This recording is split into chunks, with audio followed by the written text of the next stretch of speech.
Okay hello. तो last class में हम लोगों ने इलेक्ट्रॉन के बारे में, चार्ज के बारे में सारी बातें जान ली कि कैसे चार्ज वगैरह होता है। अब सोचो, अब वैसे अब तुम लोग को पता है कोई सी भी एक वायर है, जैसे एग्जांपल के तौर पे वायर समझ लो, इस वायर का स्टार्टिंग पॉइंट है, वायर का एंडिंग पॉइंट है, ठीक है। इसमें इलेक्ट्रॉन्स होंगे, हर वायर में, हर चीज में, दुनिया की हर चीज में इलेक्ट्रॉन्स हैं। अब सोचो इसके अंदर इलेक्ट्रॉन्स होंगे, वो मूव कर रहे होंगे, बट ये जो इलेक्ट्रॉन्स है वो रैंडमली मूव करते हैं। बट अगर तुम चाहो, रैंडमली ऐसे ही मूव कर रहे हैं कहीं से भी, हमें पता नहीं कि वो कैसे मूव कर रहे हैं, बट अगर तुम इलेक्ट्रॉन्स को एक तरीके से मूव कराना चाहो, ए से बी पॉइंट पे चाहो कि वो ए से बी की तरफ ही मूव करे, या इसका उल्टा बी से ए की तरफ ही मूव करे, एक उसी डायरेक्शन में मूव करे जिस डायरेक्शन में तुम चाहते हो, तो क्या होगा? अगर इलेक्ट्रॉन मतलब या फिर चार्ज पहले एक जगह रुका हुआ था तब तो नॉर्मल सा वो चार्ज है, बट अगर वो मूव करने लगेगा तो क्या होगा? तब एक नए फिनोमिना का जन्म होगा, एक नई चीज हमारे पास आएगी और उसको हम बोलते हैं करंट, ठीक है। यानी जब भी चार्ज एक तरीके से मूव करने लगे तो उसी चीज को हम करंट बोलते हैं। और करंट के बारे में सुना जरूर है तुमने अपनी जिंदगी में कि करंट वगैरह क्या होता है, ठीक है। मतलब करंट है क्या? It is the rate of flow of charge, मतलब rate of flow of charge को हम करंट बोलते हैं। सिंपल सा डेफिनेशन है। रेट ऑफ फ्लो का मतलब है समय के साथ कि कितने समय में कितना चार्ज फ्लो कर जाएगा, उसी चीज को हम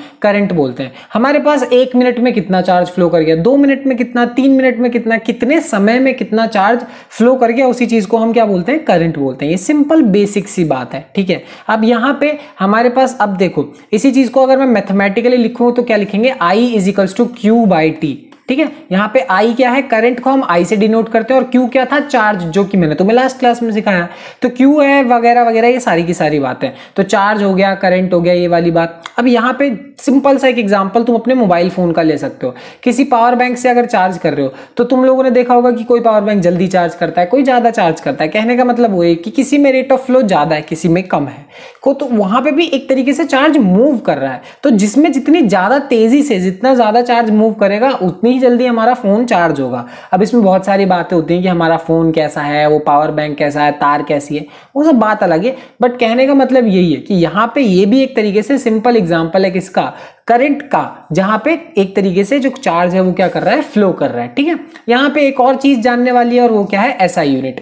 करंट को नापने के लिए हमारे पास जो एसआई यूनिट होती है उसको हम बोलते हैं एम्पियर। एम्पियर एक साइंटिस्ट का नाम था, उसके उनके नाम के हिसाब से रखा गया है, ठीक है। तो सिंपल सी बात है। तो बड़ा एक सिंपल सा और इजी सा न्यूमेरिकल देख लेते हैं। A current of 0.5 ampere. तो हमें ये दिया हुआ है कि करंट की वैल्यू दे रखी है 0.5 एम्पियर। जैसे कि मैंने बताया, एम्पियर क्या है? करंट की एसआई यूनिट है। Drawn by the filament of an electric bulb for 10 minutes. यहां पे हमें टाइम की वैल्यू दे रखी है 10 मिनट्स। अब जैसे कि मैं तुम्हें पहले भी बहुत बार बता चुका हूं, और फिर से सुन लो, जब भी तुम न्यूमेरिकल करो तो सारी वैल्यूज को ऐसा यूनिट में कन्वर्ट कर लेना, ठीक है। लाइक जैसे यहाँ पे करंट की वैल्यू एम्पियर में दी है, तो चार्ज टाइम को भी तुम्हें सेकंड्स में कन्वर्ट करना जरूरी है। तो मिनट्स को सेकंड में कन्वर्ट करने के लिए क्या लिखेंगे? 10 × 60, मतलब 1 मिनट में 60 सेकंड, तो 10 मिनट में 60 से मल्टीप्लाई कर देंगे, कितना आ जाएगा? 600 सेकंड। समझ में आ गई बात? तो ये चीज है ना।